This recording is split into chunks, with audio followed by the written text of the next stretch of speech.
From the PEP Radio Newsroom, this is the daily news for January 21st, 2026. These are the stories we are covering at this hour. U.S. military forces boarded and took control of a seventh oil tanker connected with Venezuela on Tuesday as part of the Trump administration's broader efforts to take control of the South American country's oil.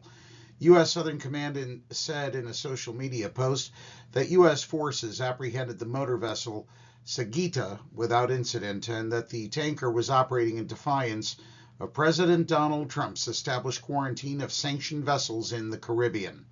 The military command did not say whether the U.S. Coast Guard took control of the tanker, as has been the case in prior seizures. Both the Pentagon and Southern Command said they had nothing to add when asked for more details. The Saguita is a Liberian-flagged tanker, and its registration says it is owned and managed by a company in Hong Kong. The ship last transmitted its location more than 2 months ago when exiting the Baltic Sea in northern Europe.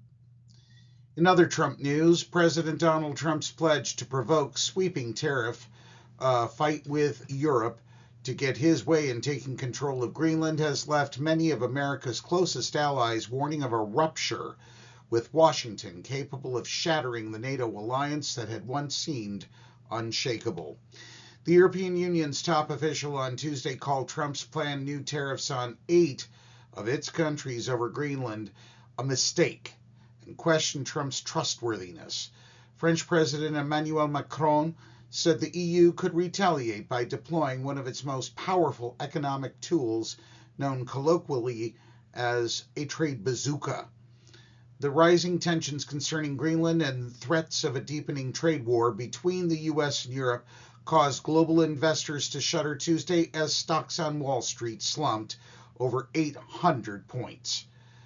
Trump prides himself on ratcheting up pressure to try to negotiate through a position of strength.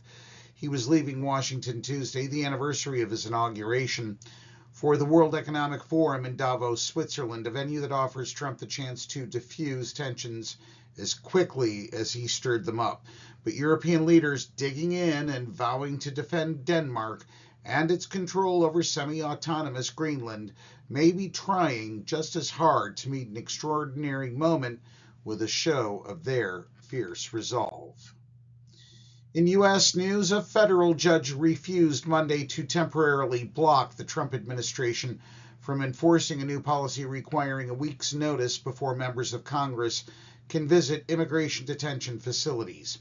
U.S. District Judge Gia Cobb in Washington, D.C. concluded that the Department of Homeland Security did not violate an earlier court order when it reimposed a 7-day notice requirement for congressional oversight visits to immigration and customs enforcement facilities. Cobb stressed that she wasn't ruling on whether the new policy passes legal muster.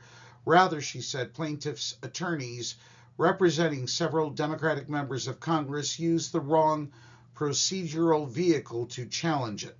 The judge also concluded that the January 8th policy is a new agency action that isn't subject to her prior order in the plaintiff's favor. And in the weather, with many Americans still recovering from multiple blasts of snow and unrelenting freezing temperatures in the nation's northern tier, a new storm is set to emerge this weekend that could coat roads, trees, and power lines with devastating ice across a wide expanse of the South. The storm, arriving late this week and into the weekend, is shaping up to be a widespread, potentially catastrophic event from Texas to the Carolinas, said Ryan Mawa, a former chief scientist at the National Oceanic and Atmospheric Administration. "I don't know how people are going to deal with it," he said. Forecasters on Tuesday warned the ice could weigh down trees and power lines, triggering widespread outages. If you get a half an inch of ice, or heaven forbid, an inch of ice, that could be catastrophic, said Keith Avery, CEO of the Newberry Electric Cooperative in South Carolina. And that's the news for this hour. If you are watching our news videos on YouTube, please be sure to subscribe to our channel. PEP Radio is available on the Live 365 app, the PEP Radio page at paequality.com, Roku, and Alexa. Up next, we have the Meadville area weather forecast here on PEP Radio.